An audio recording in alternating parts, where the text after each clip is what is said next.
Hello everyone and welcome to विदामकुल। BHU PG 2026 admission के admission letter कब तक रिलीज़ किए जाएंगे, ये सबसे बड़ा डाउट होगा आपके मन में। तो उस डाउट को हम आज क्लियर कर देते हैं कि कब जो है वो पीजी एडमिशन लेटर आपको जनरेट किया जाएगा। तो 25 जुलाई तक आपके पोर्टल पे आ जाएगा। पहले जो शेड्यूल थी उसमें दिया हुआ था कि 22 जुलाई तक आपके पोर्टल पे पीजी एडमिशन लेटर जो है वो रिलीज़ कर दिया जाएगा, बट ऐसा नहीं हो पाया। तो जो न्यू डेट है वो क्या है वो समझ लीजिए या जान लीजिए। तो 25 जुलाई तक श्योर है कि आपके पोर्टल पे जो है वो आपका ये एडमिशन लेटर रिलीज़ हो जाएगा। और जो काउंसलिंग की डेट थी यानी कि फिजिकल वेरिफिकेशन की डेट ऑलरेडी जो डिसाइडेड थी वही रहेगी। 27 एंड 28 को ही काउंसलिंग आपकी होगी जुलाई में ही, ठीक है। तो इस बात को याद रखिएगा कि 27 एंड 28 को ही होगी, उसमें कोई चेंज नहीं हुआ है। बट जो एडमिशन लेटर है वो 25 जुलाई को आपके पास ज़रूर आ जाएगा, इसके लिए बिल्कुल भी परेशान नहीं होना है। बहुत सारे लोगों के डाउट्स थे, सो आई थॉट कि इस पर एक वीडियो क्रिएट करना चाहिए। तो ये थी इन्फॉर्मेशन बेसिक सी। अगर आपको डॉक्यूमेंट के बारे में डिटेल्स या डॉक्यूमेंट से रिलेटेड डिटेल्स पता हैं तो आप इस वीडियो को यहीं तक देखिए, आगे देखने की ज़रूरत नहीं है। अगर नहीं पता है तो एक बार जल्दी जल्दी आपको बताने के लिए सोचा हमने कि इस वीडियो को हमें क्रिएट करना चाहिए। सो आई थॉट कि इस वीडियो को क्रिएट किया जाए तो आगे जो है वो इंपॉर्टेंट डॉक्यूमेंट्स की डिटेल्स जल्दी जल्दी हम बता देंगे। और एक अलग से वीडियो भी हमने क्रिएट किया, बट स्टिल आई थॉट कि ये भी एक वीडियो क्रिएट करना चाहिए।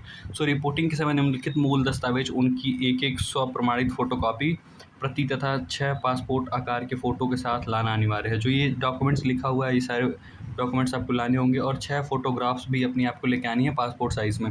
ये जो पूरा कंटेंट है इसको हमने अपने टेलीग्राम ग्रुप में भी सेंड किया हुआ है, वहाँ भी आपने देखा होगा। बट स्टिल एक बार जल्दी जल्दी डिस्कस कर लेते हैं। प्रोविजनल एडमिशन लेटर जो कि आपको अपने एडमिशन पोर्टल से डाउनलोड करना है, 25 जुलाई को आप डाउनलोड कर लेंगे, तो इसके लिए बिल्कुल परेशान नहीं होइए। फिर BHU registration form with preference order, जब काउंसलिंग स्टार्ट हुई थी तो उस टाइम आपने फॉर्म फिलअप किया होगा, उसको भी आपको लेके आना होगा। CUET NTA एप्लीकेशन फॉर्म भी लेके आइएगा। उसके बाद CUET NTA एडमिट कार्ड जो एग्ज़ाम के लिए जनरेट हुआ था, CUET NTA स्कोर कार्ड भी आपको लेके आना होगा, जिसमें आपके मार्क्स होंगे कि आपने कितने मार्क्स स्कोर किए हैं। UG मार्कशीट आपको लेके आना होगा सारे सेमेस्टर का। अगर आप UG कोर्स आपने किया और वहाँ पे सेमेस्टर एग्ज़ाम की पैटर्न रहा तो आपको सारे सेमेस्टर्स की जो है वो ग्रेड कार्ड कह लीजिए या मार्कशीट कह लीजिए आपको लेके आना होगा। अगर आप एनुअल रहा है अगर आपका UG प्रोग्राम, तो वहाँ से आप जो है वो तीनों साल की आप जो आपका प्रोग्राम है वहाँ तीनों साल का आप ग्रेड कार्ड या मार्कशीट लेके आएंगे। अगर 4 ईयर का है तो चारों साल का लेके आएंगे, ठीक है। इस बात को ध्यान रखिए, बहुत बेसिक हिंदी में समझा रहे हैं जिससे सारी चीज़ें समझ में आ जाए। क्योंकि कई बार क्या होता है कि बहुत सारे लोग जो ऐसे जगहों से आए जिनको चीज़ें नहीं समझ में आती हैं, उनके लिए हम बहुत बेसिक लैंग्वेज में समझा रहे हैं। सो सारी चीज़ें सबको समझ में आ जाए इससे। उसके बाद एक डिटेल है कि इंटरमीडिएट मार्कशीट आपको लेके आना होगा। इंटरमीडिएट मार्कशीट एंड सर्टिफिकेट, अगर आपका मार्कशीट सर्टिफिकेट अलग अलग है तो दोनों लेके आइएगा। अगर नहीं है मतलब एक ही में है दोनों, मार्कशीट में ही सर्टिफिकेट भी है, तो एक ही लेके आना होगा। और उसकी फ़ोटोकॉपी तो आपको लानी होगी, ऊपर हमने बताया है। High school marksheet and certificate, फिर वही बात, अगर मार्कशीट सर्टिफिकेट अलग अलग है तो दोनों लेके आइएगा। अगर अलग अलग नहीं है, एक ही में है, तो सिर्फ एक लेके आइएगा, उसको ओरिजिनल कॉपी भी लेके आइएगा। कैटेगरी सर्टिफिकेट आपको लाना होगा। कैटेगरी में SC ST OBC NCL EWS, अगर फिजिकली डिसेबल्ड कैटेगरी आप क्लेम कर रहे हैं तो वो भी लेके आना होगा। एम्प्लॉय वार्ड है तो वो भी लेके आना होगा। जो एप्लीकेबल आपको उसका ओरिजिनल और फोटोकॉपी आपको लेके आनी होगी। उसके बाद से अब आइए TC migration and character certificate. अगर TC migration and character certificate आपके पास नहीं है तो इसके लिए आप अंडरटेकिंग भी दे सकते हैं तीनों के लिए, तो बिल्कुल परेशान नहीं होइएगा। बट ट्राई करिए कि एटलीस्ट कैरेक्टर सर्टिफिकेट तो आपको आपके कॉलेज से मिल जाए। अगर ये तीनों नहीं मिलता है तो इसमें परेशान नहीं होना है, अंडरटेकिंग का आपके पास प्रोसेस है, ठीक है। तो आप अंडरटेकिंग इसके लिए फॉर्म फिल कर दीजिएगा। बाकी एंटी रैगिंग फॉर्म हमने बहुत डिटेल में समझाया आपको कैसे फिल करना है और ये कहाँ से डाउनलोड करना होगा। तो ये आप जो है वो एंटी रैगिंग बाय स्टूडेंट होता है और एंटी रैगिंग बाय पेरेंट होता है या गार्जियन होता है, वो आप एडमिशन पोर्टल से डाउनलोड कर सकते हैं admission.bhu.ac.in से। या फिर हम इस वीडियो के लिंक में भी उसका PDF का लिंक प्रोवाइड करा देंगे, वहाँ से भी आप डाउनलोड कर सकते हैं। हमने इसको भी बहुत डिटेल में समझाया कैसे फिल करना है। जो वीडियो है जिसमें हमने समझाया उसका लिंक हम डिस्क्रिप्शन बॉक्स में अटैच कर देंगे। फिर रेसिडेंस डोजियर फॉर्म जो है ट्रिप्लिकेट में आपको लेके आना होगा, to be printed on both sides. तो ये भी हमने समझाया आपको कैसे फिल करना है, बहुत अच्छी तरीके से समझाया है। इसका भी वीडियो का लिंक जो है वो एक ही वीडियो में समझाया है। एंटी रैगिंग फॉर्म और डोजियर फॉर्म कैसे फिल करना है उसका लिंक हम डिस्क्रिप्शन बॉक्स में अटैच कर देंगे। सो आपको बहुत परेशान होने की ज़रूरत नहीं होगी, आप उसको देख लीजिएगा, आराम से फॉर्म को फिल कर लीजिएगा।